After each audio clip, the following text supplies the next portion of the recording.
Okay, so yeah. My name is Leendo. Surname is Minis.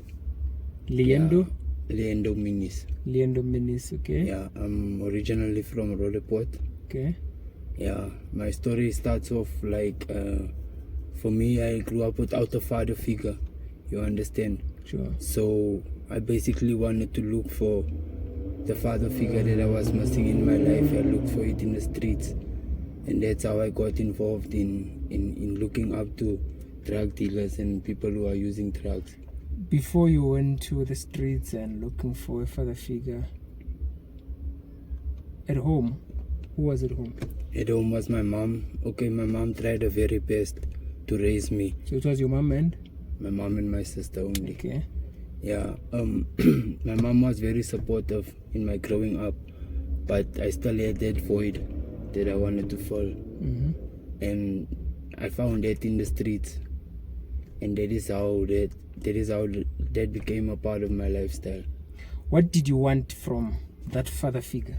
What is that one thing that you wanted him to Basically, going to school, I used to always hear my friends talking about how their fathers used to take them out the weekend, fishing, doing activities that women don't usually do with their children. And I missed that. I longed for that because it sounded like real fun, and like driving up, learning how to drive car, things like that. I was longing for it, and I looked up to these drug dealers that was based in my location, because they were the people who taught me these things. In Roodepoort? Where in Roodepoort? Davidsonville. Yeah. Okay. So yeah, it just went down spiral from there. I started stealing to get more drugs. I started doing like absolutely what I didn't have to do. If I knew then what I know now, I would have done a lot of things different. Or if you had that father figure. Yeah. How old were you when you started all these things? I started it at the age of 12. What grade were you in that time? You can say basically standard 4. Standard 4. Yeah. And you went from standard 4 up until when? I never finished school, but I schooled until grade 11, standard 9. Until grade 11. Yeah, but I was always bunking school. I was always mixed up in the crowd that was always up to mischief. And especially when my father passed on, I realized that there will no longer be a chance for him to make up. So you knew your father? I knew him, yes. But he was absent in my life. You never stayed with him? No. Did you talk to him? No, he never used to come and visit as well. Was he from the neighborhood or from No, somewhere? he's from Kimberley. From Kimberley. Yeah. So you've seen him? Yeah, I've seen him. But when he passed on, I knew that there wasn't going to be a chance anymore for him to make right, like, with me. And that is when everything went down spiral. I started rebelling. And there's a lot of things that I know I would have done different then if I knew what I knew now. What do you know now? Now I know that one should not look for things in the world to fill your void, but you must look within yourself and be the person you ought to be, not the person that the world creates you to be. You know, that society creates you to be. Because at the end of the day, no mere human is perfect. People will fail us in life, but if you lean with all your trust on the Lord, I know that He'll make your path straight. Is that what you are busy with now? That is what I have realized, and that is what I am practicing on a daily basis in my life. So what do you do now, like for a living? For a living right now, like I've been to prison many a times for crime, so I no longer take part in crime activities. I've learned my lesson for that, you understand? Because the Lord gave me another opportunity, I'd rather go and dig in dustbins, see where I can make some some money just to. But I must say, there's a lot of things to be grateful for. There's not one day that I don't have something to eat. There's not one day that I can tell you I go sleep hungry. You understand? How old were you when you went to prison? Like your first time, and what did you My do? first time I went to prison, I was 14 years old. So you went to juvenile. Armed robbery case, yeah. And I attended the case for about 3 years, in and out of court. What did you do? It was armed robbery. We robbed a group of people.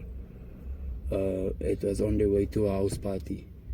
You guys were on the way to a house party, or them? They were on their way to a house party, but Okay. we were like just found them along the road, and then we decided to rob them. How did they recognize you? How did you get arrested? One of the guys that was with us, he basically snitched on us. Oh. Yeah, he attended school with them. He knew them. Oh. Yeah, so he went state witness in the case, and that's how they found us. Yeah. And you were sentenced for? I was sentenced for 8 years in prison. For 8 years. How old were you that time? They waited until I turned 18, and they sentenced me 8 years. When was But it? I only done half. That was in 2012. And then you did 4 years. I did 4 years inside, yes. Your first time in In prison. 2016 I came out. You came back in 2016. Your first time in prison, how was it like? Oh, it was bad. I must say it was very bad, because by then they didn't allow us no visitation for the first remainder of our trial. We weren't allowed visitation, and eventually when we got visitation, like from the lawyer, Mm-hmm. it was like just basic things that they could give us, like small toiletries just to wash. It was difficult. I was in Diambo, and then from Diambo we got moved to what's the other one, Noordgesag. Mm-hmm. I don't know those prisons. Yeah, it's juvenile prisons. So I was there. I spent time there. It's Boys Town basically. Mm-hmm. I spent time there like for a year and a half before we were sentenced.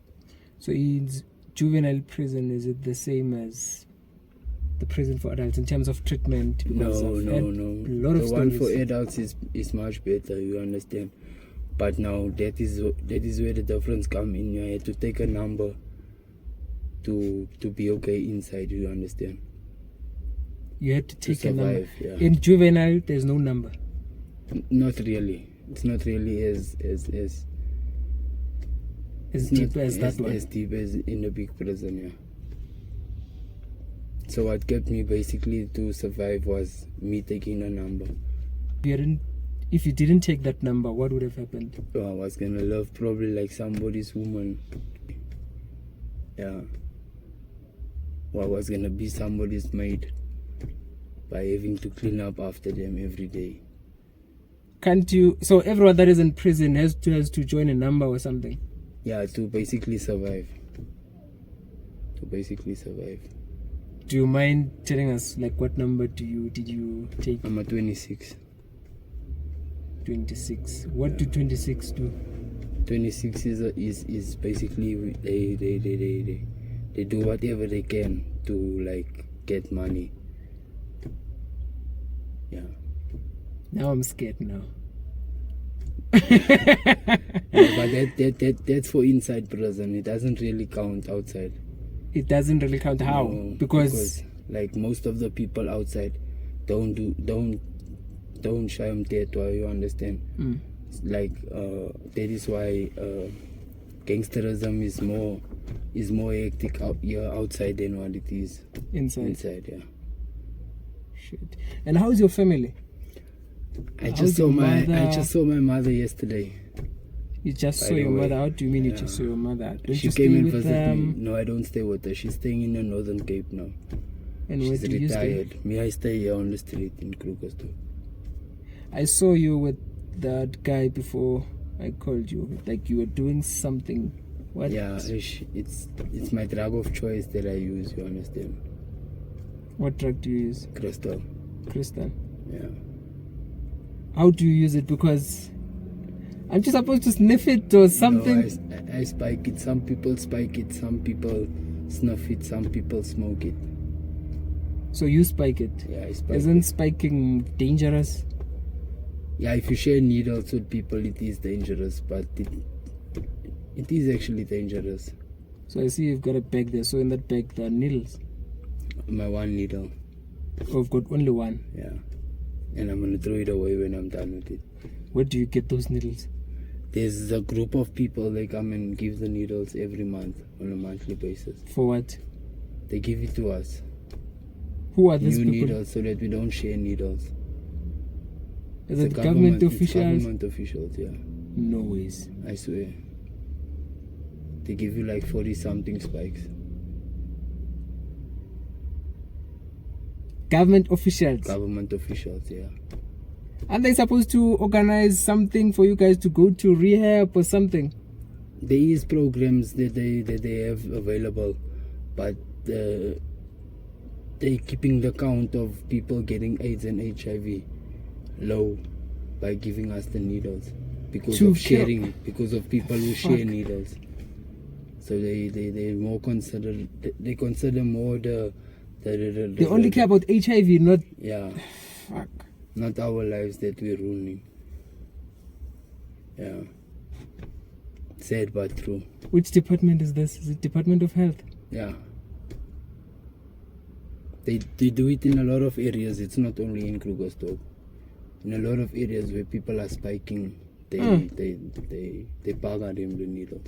Give you about 40 of them. Yeah, for the month. And where do you take drugs? How do you get the money to buy those drugs? Anyway, bro, I hustle. I scratching buns, like I said. I hustle.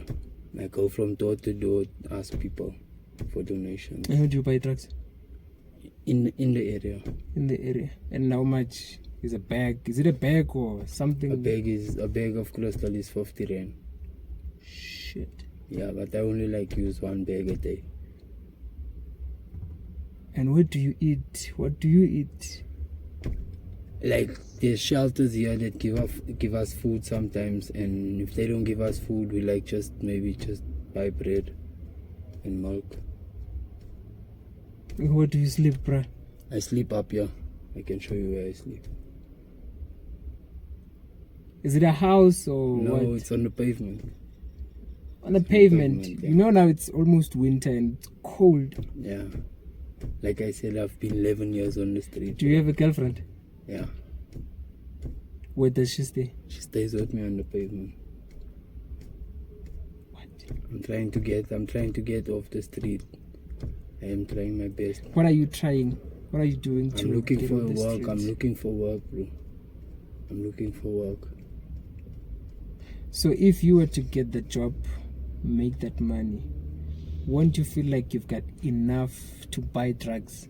No. Or maybe expensive drugs? I'll leave drugs, to be honest. I'll quit drugs. Because I was smoking Nyaupe prior to me and my girlfriend meeting. And I left Nyaupe Why did you stop? without medication. Why did you quit Nyaupe and went to Crystal? Basically, Nyaupe was like I found myself being arrested too often, you understand? Okay. So the one day that I got arrested, I decided that it's the last, and I just left it there. What did you do to get arrested? It was possession of drugs. Oh. And then they released you. Yeah, they released me like the next day. I went to court and then they released me, but I still stick to my choice to leave it. And today it's about 3 years now. I'm no longer using it. I never used medication to leave it. Nothing. You never used medication. That Nothing. means you can quit even this one without using I medication. can quit any drug if I can just find something solid to love for my brother, like responsibility. Which Do will you be have a a child. child or what? I have a daughter. How But old she's is she staying now? with my mom. She's 6 years old. Why don't you go back home? Like my mom said to me yesterday, she won't mind me coming back home, like, but she wants me to first squat everything and be clean before that can happen. Can't you use your daughter as a reason to quit? It is a good enough reason to quit, yes. To be there for her where my father couldn't be there for me. You see? It is a good enough reason, but now it also like repetition strengthens and confirms. Like, it's not that easy. I have to first make a decision. Make a decision to go back or make a decision to quit drugs? To quit drugs, because now I've heard what the requirements are for me to be able to go back home. So I have to make the decision. How old is your daughter? 6 years old. She's 6 years old. Yeah, that's my life, bro. Don't you feel like you're wasting time? Yeah, I know time is lost is never regained. I know that, but I also know that I will be reunited with my daughter soon. I know, because I'm getting tired of being sick and tired. I get you, bro. Get you, bro. It's like at the moment I'm just using to just adapt to my situation and not like see it for what it really is, because it's bad. It's bad. I wasn't raised this way, you understand? So what did you wanted to do when you grow up? I have always wanted to be a sound engineer when I was growing up, you know, sound technician, engineer. Mm-hmm. Yeah, but that never worked out for me. But I know it's still possible. What kind of music did you want to do? Or just All any, genres. all genres? All genres, yeah. Okay, I get you. Yeah, that's my story. Yeah. That's my story, bro. I could have died many a times, but there's a reason why I never died. Because I still know I have purpose. Like, even every time I spike, it's a suicidal attempt. I can't die. While spiking? Any time that I spike, I can die. So do you spike yourself or someone does it? Usually I ask somebody to do it for me. Why can't you do it? In the beginning I could, but now some of my veins have like felt flat. So it's quite difficult for me to do it myself. So that person has to find a vein for me, yeah. Yeah, and every time I use it's a suicidal. And how do you feel after spiking? Like the feeling? Like, it's just like I don't like, I adapt to my situation. I just see everything normal and it's the way it should be, not like that realistic pockets of clarity where you realize that the life I'm living is messed up. How long does it last? It lasts, before it wears off, it lasts for about 3 to 4 hours. And then you have to look for another one. Depending on if I'm not gonna go and fall asleep. Depending. So there are times when you spike and then you feel like you want to sleep and then you go to sleep. Yeah. And then you wake up. What if you spike, let's say maybe around 3 and you maybe 8 or 12 during the day, and then when you wake up it's 9 o'clock and you are hungry as hell. I have to make a plan again. Where? How? Yo, sometimes it's difficult, yeah. But us on street, we help each other. Like the ones that you use they use their drugs also with you. So sharing, basically. Do you also stand on the robots and ask for money? I do anything. Anything, my brother. How do you feel when we just pass you and not give you anything? We just look at you and then close the window. I just what take comes it. To your mind? Just take it as if you can knock on 100 doors, but one must open. I just carry on to the next one. I don't like get demotivated. Yeah. Because I think that's one thing that I don't think Yeah, I would last rejection. in the street. Yeah, Oh, rejection. that one, Rejection yeah. it's a sore one. It is a sore one, but eventually you get used to it. You get used to it. Sometimes I find I don't even have to ask somebody something, and they already like one of my regular people that help me. And then they recognize you, and then Yeah.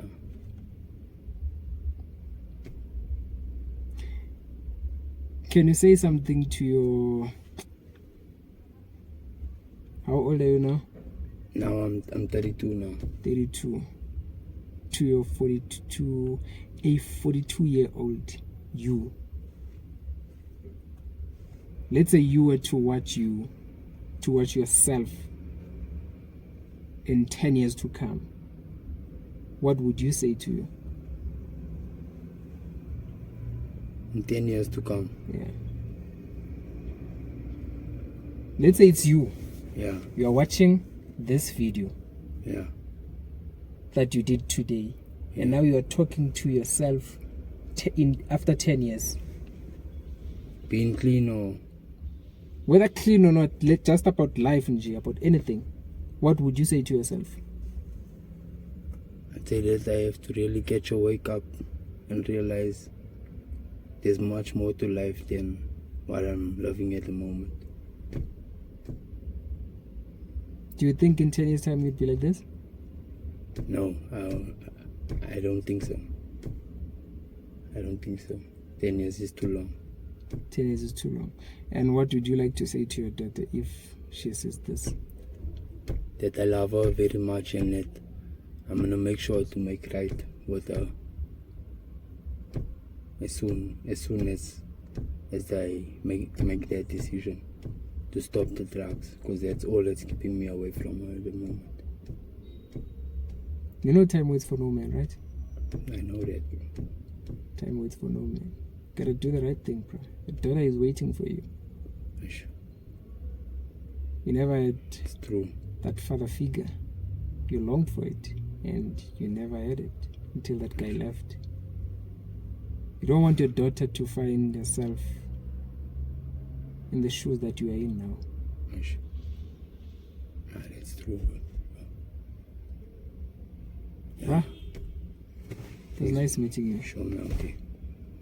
Let's go.